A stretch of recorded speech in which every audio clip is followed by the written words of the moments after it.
Hey guys, Sean here. Today I'll be profiling my Red Dragon Archfiend deck.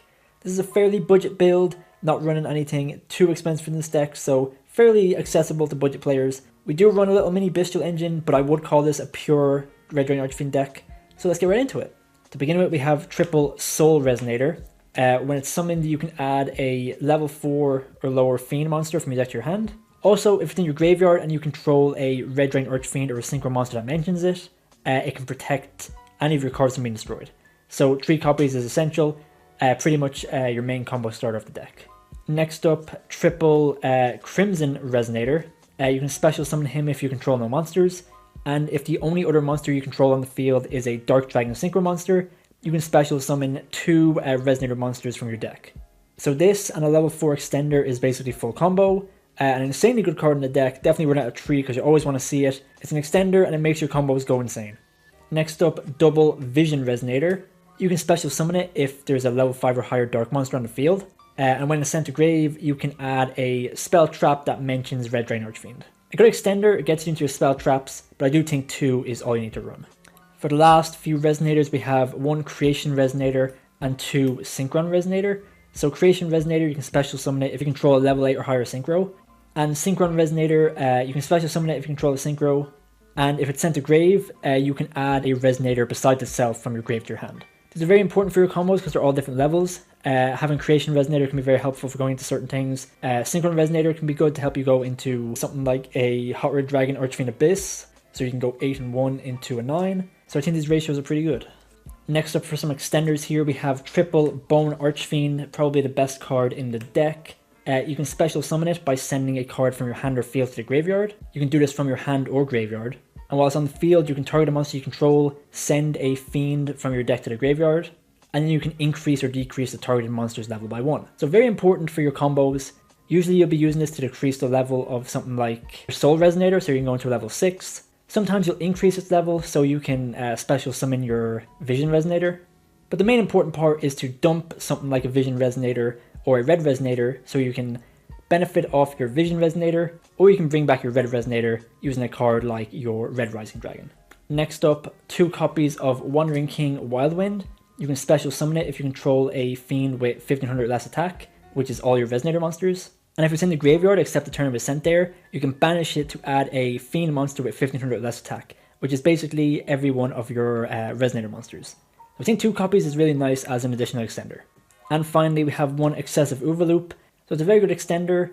You can banish a Synchro from your field or graveyard to special summon it from your hand, and you can also add it back to your hand from the graveyard by banishing a Synchro from your field or grave.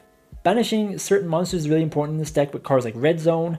If you have Red Zone on the field, you can banish a card with Obsessive Uvualoop and then special summon it back with your Red Zone. So it comes up a lot, it's very good for your combos. It's just a generic extender at the least, so I think 1 copy is pretty nice to run. Now for the Bystial package here, double Lubellion. I find that you can run a minimum of 1, but 3 would be the best, but since we're kind of half on a budget here, 2 copies is pretty good. We do run some of the branded continuous spells and traps, so being able to set them on the field is very good. Also, Searching and Bystial is really good because all the Bystials and Lubellion itself have really good levels for synchro summoning, so 2 copies is pretty decent. Next up, 1 Magnamhut, 1 Druiswurm, and 2 of your Saronir. Magnamhut's essential, it just searches you any dragon, so it will basically search you any of your Bystials in the end phase. Druiswurm is great for getting rid of your opponent's problematic cards. It is a bit expensive, so you can cut this. I don't find it too necessary, but it is a nice card to have. You can replace this with something like a Baldrake if you need to. And 2 Saronir because it can send a Bystial or a branded spell trap from your deck to the graveyard. If you have Lubellion on the field, you can activate a branded beast from your deck. You can send a card from your deck to the graveyard using your Saronir, and your branded beast can set that card you sent off Saronir. So that's this little ratio here. They're also very good disruptions. They're extenders as well, so I think this package is pretty good. For the hand traps, run whatever you like. I run double Ash, double Ghost Spell, double Nibiru, and double Droll.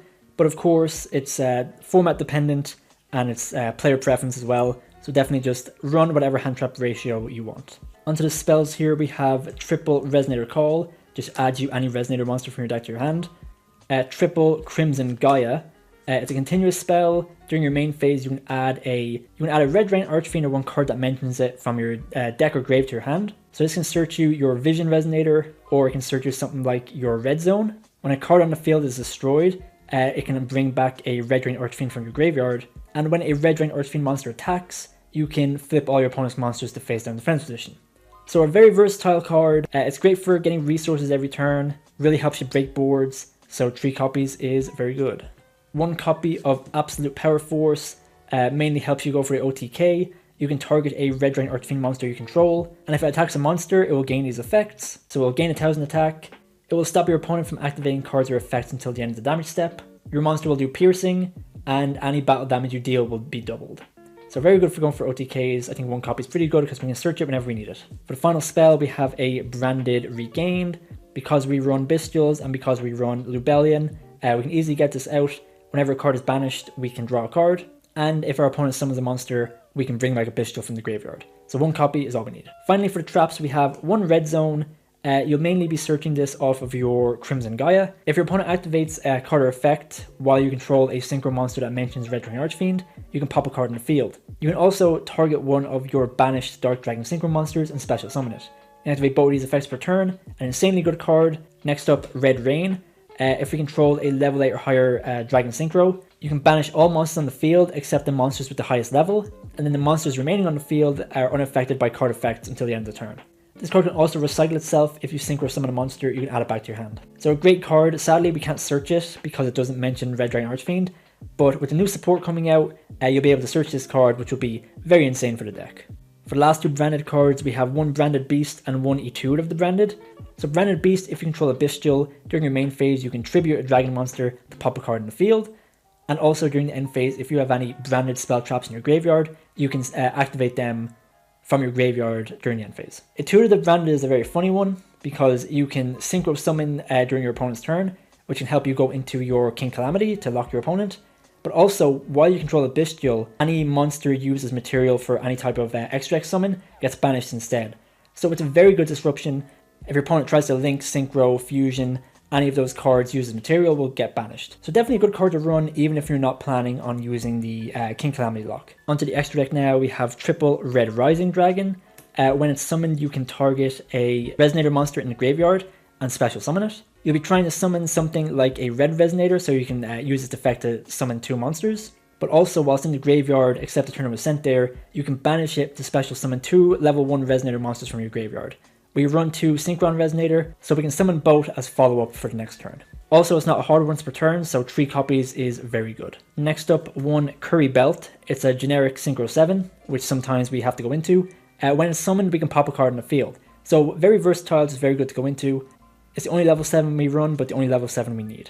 Next up, 2 of the original Red Dragon Archfiend.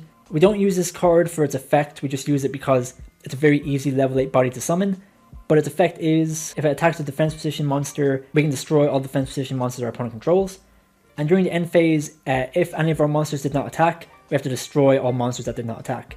Using our Soul Resonator, we can prevent this effect, but most of the time we don't want to leave this card in the field. We want to get rid of it to Synchro Climb, or we want to get rid of it using our Lubellion, because it is a Dark Dragon Synchro. Next up, 2 Scarred Dragon Archfiend.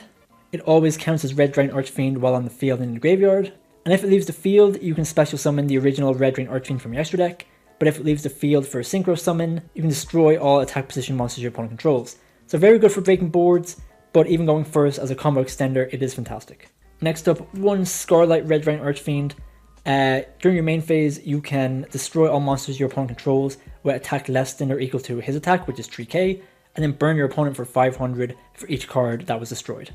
Very good for breaking boards, can help you win in time. It's also a soft once per turn, so if you get set multiple times, you can clear the board multiple times. So a niche option, but I think it's worth having in the deck. Next up, we have 2 Hot Red Dragon Archfiend Abyss. So it's a level 9, which is a little bit difficult to go into, but in this deck we can go into it using our Synkron Resonator, or something like a level 6 and our Soul Resonator. So it's a quick effect. You can target any card in the field and negate its effects. You can negate monsters, spells, traps. It can also play around Dark Ruler because you can activate the effect of a spell or trap, and then activate Hot Red Dragon Archfiend Abyss as Chainlink 3 to target and negate the Dark Ruler. So 2 copies is really good. It also has a unique effect where if it inflicts battle damage to your opponent, you can special summon 2 Resonators from your graveyard. It can come up in some situations, so it's a nice little bonus. 2 copies is really good. Next up, 2 copies of Hot Red Dragon Archfiend Bane. It's a level 10, which is very easy to go into because we have Bystials. If you have the budget for it, definitely go for something like a Bystial Dispatter. But in this build, Red Dragon Archfiend Bane is good enough. You can tribute a monster to special summon a Red Dragon Archfiend monster from your graveyard. So if you use the Red Dragon Archfiend to go into him, you can just bring it back. Also, if it inflicts battle damage to your opponent, you can special summon 2 tuners, one from your deck and one from your graveyard with the same level.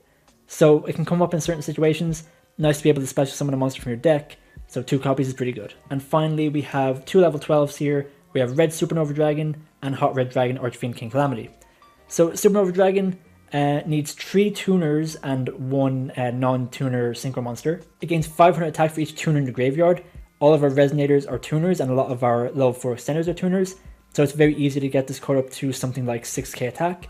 But when you summon him, he'll be at least at 5,500. When your opponent activates a monster effect, you can quick effect banish all cards your opponent controls. This is a soft once per turn, so if you bring this card back with something like your red zone, you can do it again.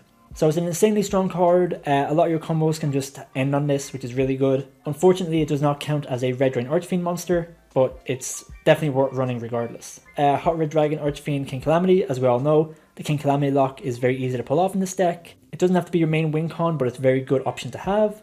But regardless, if you summon this on your own turn, it can still prevent your opponent from activating any effects. If it destroys a monster by battle, you can inflict damage to your opponent equal to that monster's attack.